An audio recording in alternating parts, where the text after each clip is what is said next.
tema para essa mensagem é: a missão de Jesus é a nossa missão. Nós vivemos para Ele agora, para Ele, vivemos para Ele, amém? E aí vamos ver o que Jesus fazia. O que Jesus fazia? A gente tem que voltar para Atos dos Apóstolos. Olha, a igreja pura, a igreja na sua pureza inicial, é a igreja de Atos. Jesus é o STF da Bíblia, né? O STF não manda tudo, não é que define, que dá a última palavra. Jesus é o STF da Bíblia. Quer saber qual é a coisa certa, o que devemos fazer? Olhemos para Jesus. O que Ele fazia? Eu pergunto para você, o que Jesus fazia? Qual foi a missão de Jesus aqui na terra, querido? O que Ele fazia? Porque Ele diz assim, ó: quem quiser ser meu discípulo, siga-me. Faça aquilo que eu faço. A missão de Jesus é a nossa missão. O que Jesus fazia? Se você pudesse contar aí a rotina diária de Jesus, depois que Ele iniciou o ministério dele, aos 30 anos, o que Ele fazia? Jesus pregava boas novas. Primeira coisa que Jesus fazia, Ele pregava boas novas. Deus nos chamou para pregar boas notícias. Irmão, de notícia ruim o mundo já está cheio. Deus nos chamou para pregar boas notícias. Puxa, você vem numa quarta-feira aqui, eu tenho certeza que você está enfrentando uma semana, irmãos, e todos nós temos guerras e batalhas, cada um no seu nível, mas não tem ninguém, não, aquele ali, às vezes a gente fica cobiçando o lugar do outro, desejando o lugar do outro, não, aquele ali deve ser tranquilo, não, todos nós temos lutas, guerras, em determinados níveis, sabe por quê? Porque nós não somos dessa terra, nós somos do céu, nós somos forasteiros e peregrinos, a nossa pátria está no céu, diga comigo, a minha pátria está no céu, a Bíblia diz isso, a nossa pátria está no céu, patriotas, a nossa pátria está no céu, a Bíblia que diz isso, de onde aguardamos a vinda do nosso Senhor e Salvador Jesus Cristo, o qual neste momento transformará o nosso corpo de humilhação num corpo glorioso, a nossa pátria está no céu, amém? Então, vamos fazer o que Jesus fazia, vamos olhar o que Jesus fazia. O que Jesus fazia?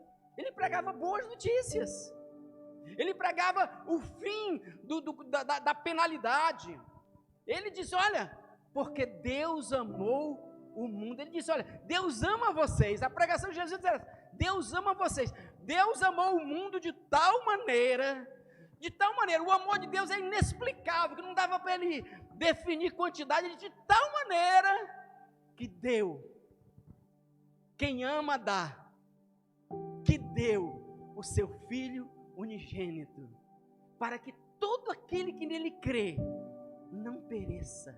Olha a boa notícia, olha, Deus amou o mundo de tal maneira, é interessante, a Bíblia não diz assim, olha, Deus estava tão chateado com o mundo, Ele estava tão cansado desses pecadores, Ele estava de cabeça, já estava no limite da paciência, que Ele disse, vou lá resolver esse problema, não, Ele amou a humanidade caída, Deus prova o seu amor para conosco, pelo fato de Cristo ter morrido por nós, quando nós ainda éramos pecadores. Ele não nos amou quando nós éramos bonzinhos. Eu, um cachaceiro, prostituto, tudo de ruim, Deus me amou, e me atraiu, e me encontrou. Por isso que quando a gente canta essa música, você mudou a minha história, e fez o que ninguém podia imaginar. Ele mudou, Deus amou. Então, uma das coisas que Jesus fazia era pregar a boa notícia. Sabe qual é a boa notícia? Deus ama você, meu amado. Deus nos ama, querido, Ele nos ama.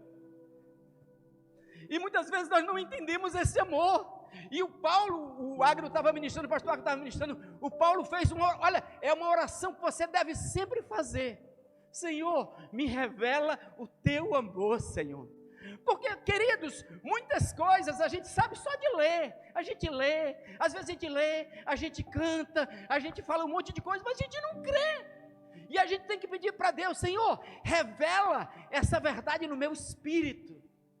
Porque quando a verdade é revelada no nosso espírito, algo acontece, há uma mudança, há um milagre, há uma transformação, sabe?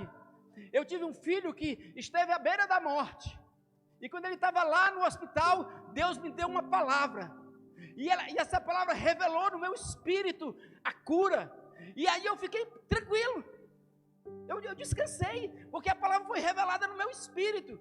O meu pastor daqui, ele dizia: cara, eu não sei o que eu vou fazer se acontecer algo com o filho do Xavier, porque ele está tão crente. Mas sabe por quê? Porque Deus me revelou no espírito. E a gente tem que orar: Senhor, revela-me a tua palavra no meu espírito. E aí o apóstolo Paulo orou, e ele disse assim: oro para que vocês sejam fortalecidos com poder, mediante o seu espírito. Olha lá, fortalecidos com poder mediante o seu espírito no homem interior. Quer dizer, não adianta uma fé só superficial de fora, só saber o texto bíblico. Então, eu oro que seja fortalecido com poder mediante o seu espírito no homem interior, e Cristo habite pela fé no vosso coração, a fim de que, olha, ele está orando pela igreja, a fim de que vocês possam compreender qual o comprimento, a largura, a altura e a profundidade, e conhecer o amor de Cristo, que excede todo entendimento. Aí sabe o que vai acontecer? Quando a gente conhece o amor de Cristo, quando ele é revelado no nosso espírito, nós somos cheios de toda a plenitude de Deus. Então Jesus pregou a boa nova. Deus ama você, querido. Deus nos ama. E esse talvez seja o ódio de Satanás, a raiva de Satanás, porque Deus nos ama. Jesus veio pregar boas notícias, amém? Então a gente tem que ser como Jesus, tem que falar boas notícias, e tem que pregar coisas boas, amém, querido? Dar esperança. As pessoas estão quebradas, as pessoas estão para baixo, as pessoas estão desencorajadas, querido. Isso aí não é coisa que depende de ministério, não. Sabe, às vezes a gente limita, parece que Deus só pode fazer alguma coisa se tiver um ministério. Você já tem um ministério, porque a palavra de ministério é serviço. Se você andar na rua, no seu trabalho, na sua escola, se tiver alguém desanimado, se tiver alguém triste, você foi chamado para pregar boas novas. Vai dar certo, meu irmão, você vai se levantar, você vai vencer essa situação, você vai dar certo, amém, querido? E nesse congresso, nesse seminário, é isso que Deus quer que você faça. Nós vamos seguir a Jesus, amém? Seguir a Jesus.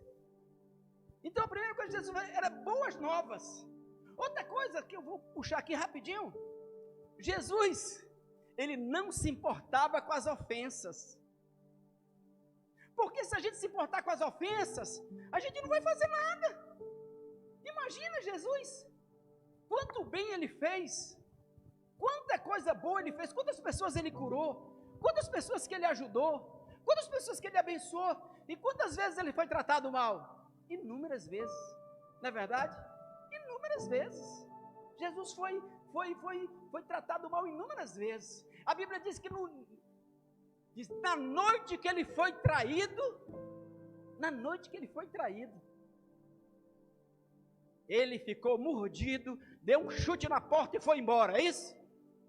Não, na noite que ele foi traído, ele tomou o cálice, não foi? Ele compartilhou com os discípulos, sabe? Quando ele ressuscitou, ele disse: cara, aqueles caras me abandonaram, né? Não, ele disse: eu continuo com vocês, eu continuo crendo em vocês. Fala pro meu amigo Pedro lá, que eu vou me encontrar com ele, eu sei o que ele passou. Sabe, Jesus não se deixava paralisar pelas ofensas. Então, você vai tratar as pessoas bem, você vai fazer o bem, você vai amar as pessoas. Muitas delas vão lhe rejeitar, muitas delas vão ser ingratas com você, muitas delas não vão corresponder a esse amor, mas é assim que Jesus era. A Bíblia diz que quando agredido, não revidava, quando injuriado, não injuriava, mas entregava-se àquele que julga retamente. Sabe por quê? Porque é aí que o diabo nos paralisa muitas vezes. E eu li esses dias um testemunho lindo, pastor Agno, sabe aquele cara que fez o papel de Barrabás no filme A Paixão de Cristo? Ele olha assim para Jesus assim. Aí Jesus dá aquele olhar lá para ele assim, aquele olhar. História real. Esse homem se converteu no olhar de Jesus do filme. Ele queria fazer o papel de Pedro. Escreveu um livro ele estava mordido com o diretor, com Mel Gibson. Ele queria fazer o papel de Pedro. E Mel Gibson, não, você vai ser o Barrabás. E ele disse assim, olha, eu sei que o meu amigo Jim Caviezel, ele não era Cristo. Mas naquele dia, Deus usou aquele olhar dele, mudou o meu coração, tocou em mim poderosamente.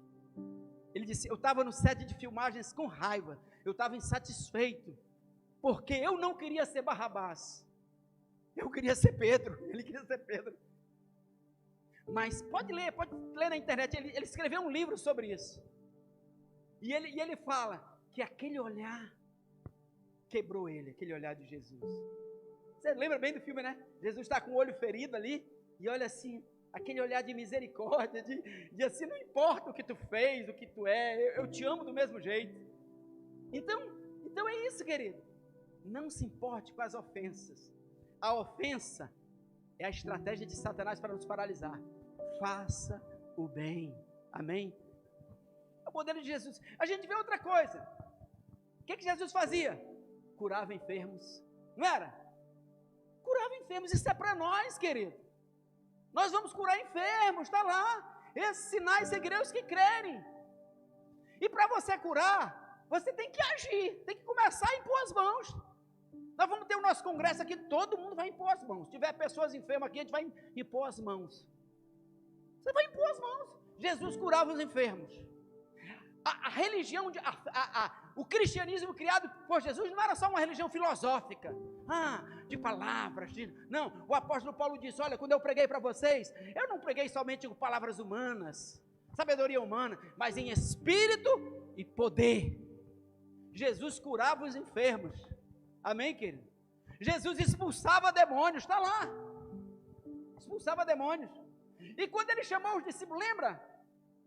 Quando ele chamou os discípulos da primeira vez, que ele enviou os 70, ele enviou os 70 lá em Mateus, cara, vai ser difícil eu me encontrar aqui, Mateus capítulo 10, versículos 5 e 8, Jesus chamou os 70, olha lá, Jesus ainda não tinha morrido, estava no início do seu ministério, ele chamou os 70 discípulos e disse, olha, vocês vão e façam isso, ele disse aqui, a estes 12, Mateus 10, 5 e 8,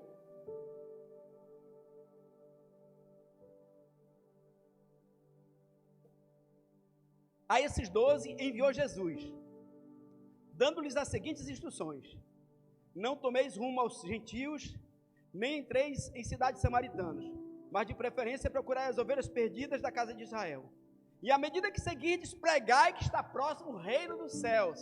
Isso é uma boa notícia, o reino de Deus está próximo. Sabe quando é que o reino de Deus aconteceu? Foi quando Jesus morreu e ressuscitou, por isso que ele está próximo. Porque depois que Jesus morreu e ressuscitou, o poder de Deus pode ser derramado nas nossas vidas, através do Espírito Santo. À medida que seguintes pregai que está próximo o reino dos céus. Olha lá o que ele diz: curai enfermos, ressuscitai mortos, purificai leprosos, expelir demônios, de graça recebeste, de graça dai. Isso ele deu para os 12, antes dele morrer.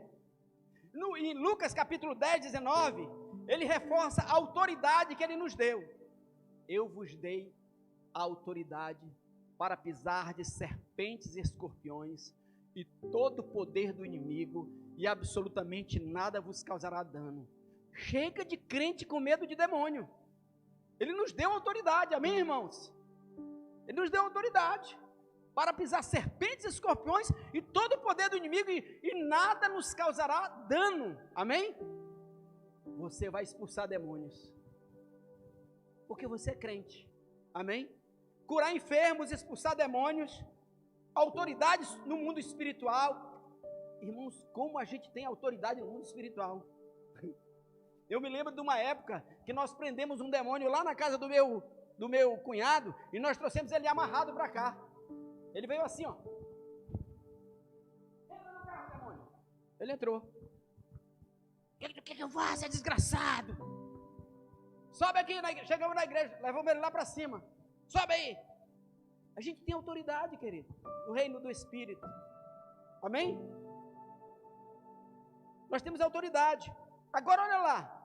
No primeiro encontro que Jesus teve com os discípulos depois da ressurreição, foi ali que na primeira vez alguém nasceu de novo nesse mundo. Sabe quem primeiro nasceu de novo? Foi os 12 que estavam reunidos naquele dia que Jesus apareceu. Ele entrou, as portas estavam todas fechadas. Ele entrou lá em João capítulo 20, versículo 21. Ele entrou lá, né? E aí ele disse: a paz seja convosco. E aí a Bíblia diz assim, disse-lhes, pois Jesus outra vez: paz seja convosco. Aí ele diz: olha, assim como o Pai me enviou, eu também vos envio. E havendo dito isto, soprou sobre eles e disse-lhes: recebei o Espírito Santo. Recebei o Espírito Santo. Amém? Olha lá, o novo Adão nascendo. Você lembra que lá no Éden, Deus soprou o Espírito Santo sobre Adão? E Adão morreu espiritualmente porque pecou? No cenáculo, Jesus aparece e sopra de novo no homem o Espírito Santo. E ele disse: ó, assim como o Pai me enviou, eu envio vocês. Ali olha, quando Jesus foi crucificado, Pedro, nenhum daqueles discípulos tinham nascido de novo, não. Só foi possível nascer de novo depois que Jesus ressuscitou, que eles puderam receber o Espírito Santo. E aí, receberam o Espírito Santo. E ali eles nasceram de novo. E aí, Jesus deu uma ordem para a evangelização. Olha lá, Marcos 16, 14. Jesus passa ali 40 dias aparecendo para eles, ministrando a vida deles, ensinando. Aí aparece ali, ele diz: finalmente apareceu Jesus aos 11, quando estavam à mesa, e censurou-lhes a incredulidade e a dureza de coração, porque não deram crédito ao que eu tinha visto já ressuscitado. E disse-lhes: ide por todo o mundo e pregai o evangelho a toda criatura. Isso é para todos nós. Quem crer e for batizado será salvo, porém quem não crer será condenado. Estes sinais hão de acompanhar aqueles que crerem. Em meu nome expelirão demônios, falarão novas línguas, pegarão em serpentes, e se alguma coisa mortífera beberem, não lhes fará mal. Se puserem as mãos sobre os enfermos, eles ficarão curados. O que Jesus disse para os discípulos fazerem? Curar enfermos, expulsar demônios. E nesse caminho de evangelismo, se algum mal acontecer eles podiam ser curados. Serpentes, o apóstolo Paulo foi picado por uma serpente, né? Todo mundo esperou que ele fosse morrer.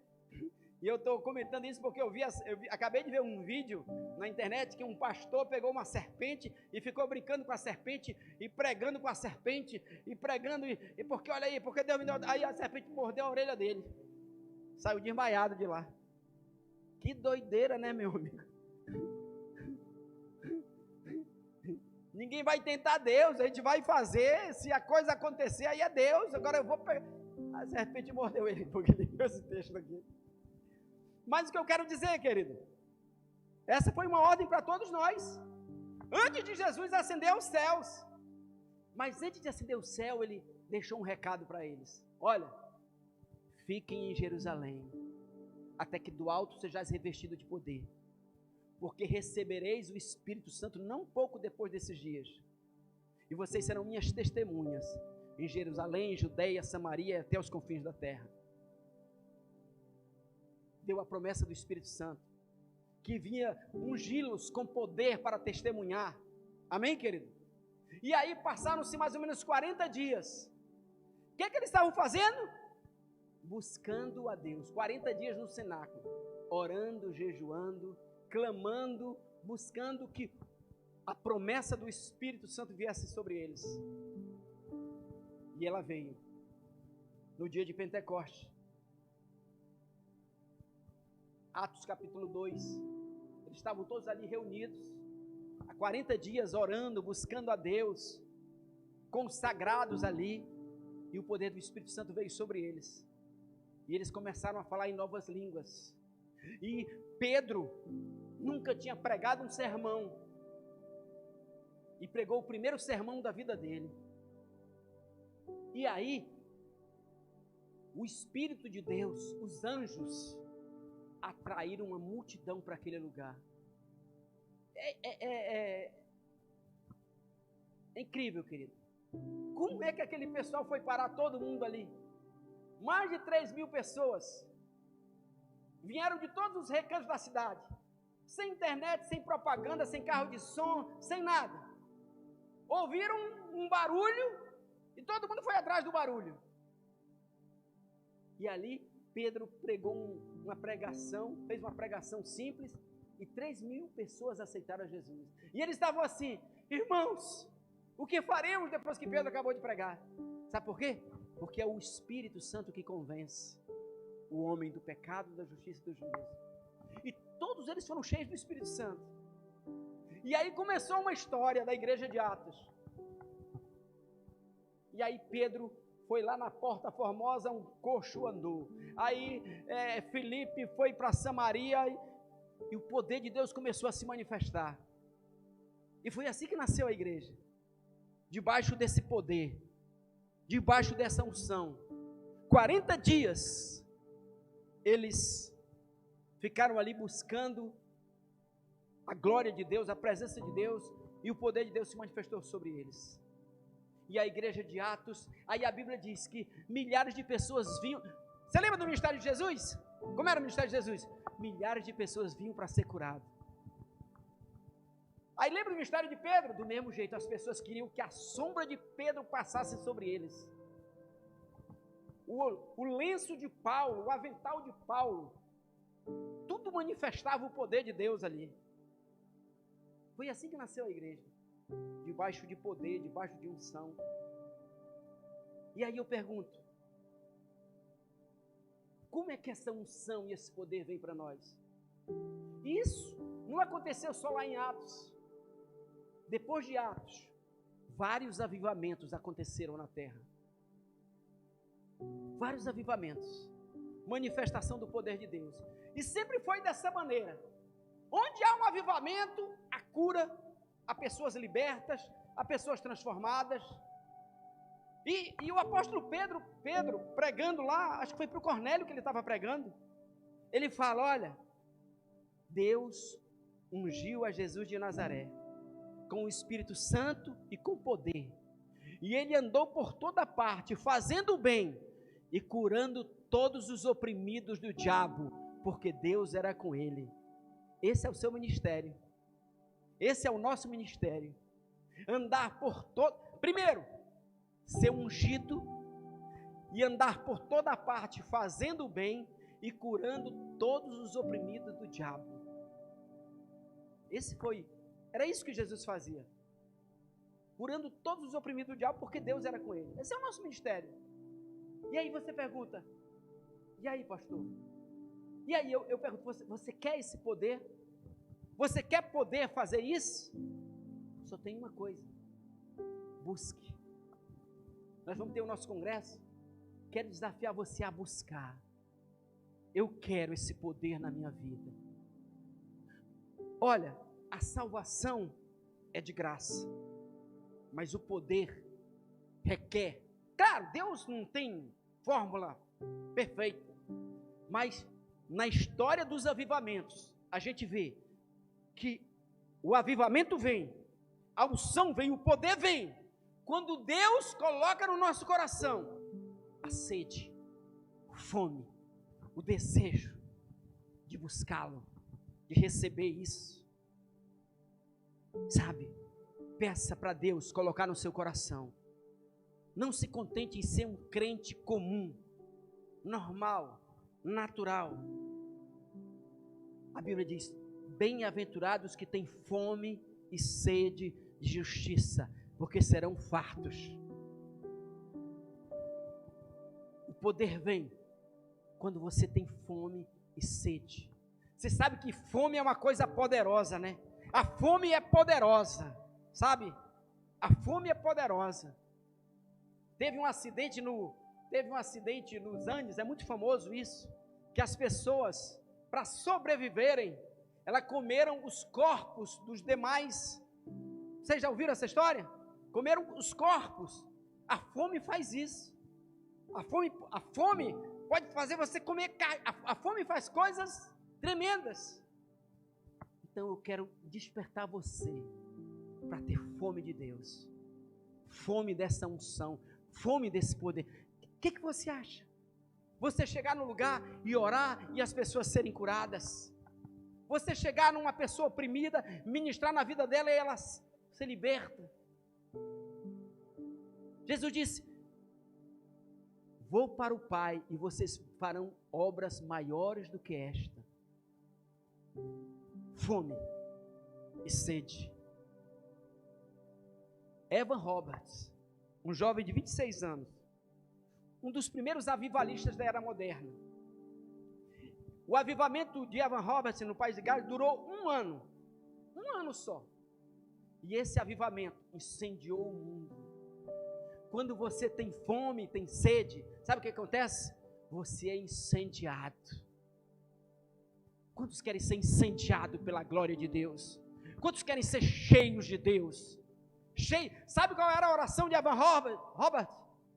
Eu quero convidar você para nesse final de semana, daqui para o congresso, você fazer uma oração: Senhor, enche-me com teu Espírito.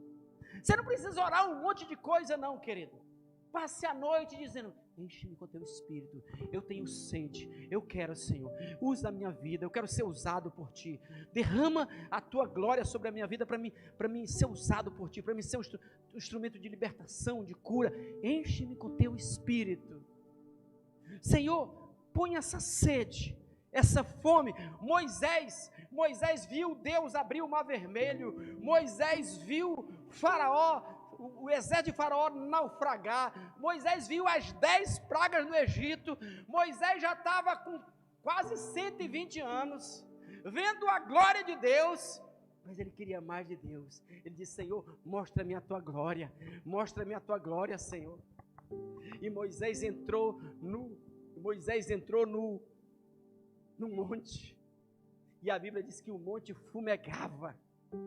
Moisés entrou no meio do fogo, e o fogo não queimava. Você lembra que Moisés viu a sarça, e a sarça não consumia o fogo?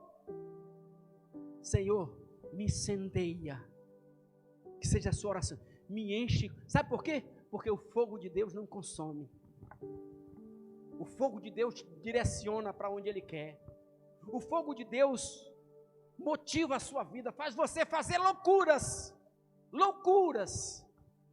santas, loucura divina.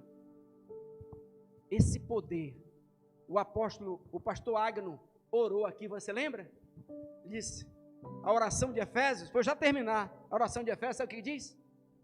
Ele diz: oro para que o Deus e Pai de nosso Senhor Jesus Cristo, o Senhor da glória, vos conceda espírito de revelação e sabedoria. Olha lá, volta para aquilo que eu estou dizendo. Você tem que pedir para Deus revelar a palavra no seu espírito, a fim de vocês poderem compreender com todos os santos qual a esperança do seu chamamento, qual a glória da sua herança nos santos e qual a sobressalente grandeza do seu poder que está em você. O poder de Deus está disponível para nós. A sobressalente grandeza do seu poder está disponível para nós, os que cremos. O mesmo poder que ressuscitou Jesus Cristo dentre os mortos está disponível para nós. Só que isso precisa ser revelado no nosso espírito. Então, nesses dias, ore: Senhor, revela-me o poder que está disponível para mim sair do nível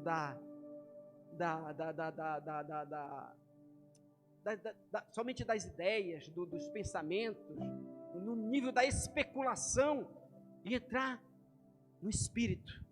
Amém, querido? Enche-me com teu Espírito. Seja essa a tua oração nesse final de semana. Enche-me com teu Espírito. Senhor, faz como tu fez em Atos comigo. Enche a minha vida, Senhor.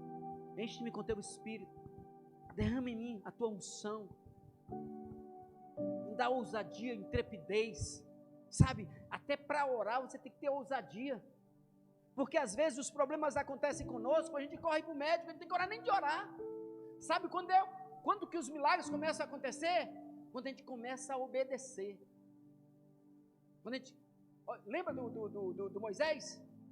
Senhor, nós estamos aqui perdidos, olha o mar aí, olha Faraó, olha as montanhas, nós não temos para onde ir. Ele disse,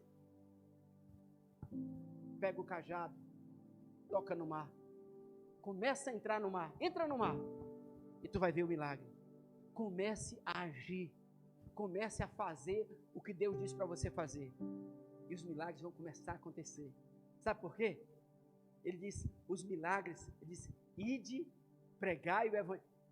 O milagre acontece no ide, o milagre acontece quando você vai, o milagre acontece quando você obedece. Nesse congresso, querido, não é o pastor que vai curar, não. Olha, a gente estava cantando aí, né? O nome que não se pode, um monte de coisa do Senhor, revela-me o poder do teu nome, no meu espírito, Senhor, para que não seja só, o nome de Jesus virou uma moda, virou uma frase de efeito, o nome de Jesus, não, esse nome é poderoso, revela-me no meu espírito o poder que há no nome de Jesus, amém, querido? Fique de pé, e essa vai ser a nossa oração, amém? Que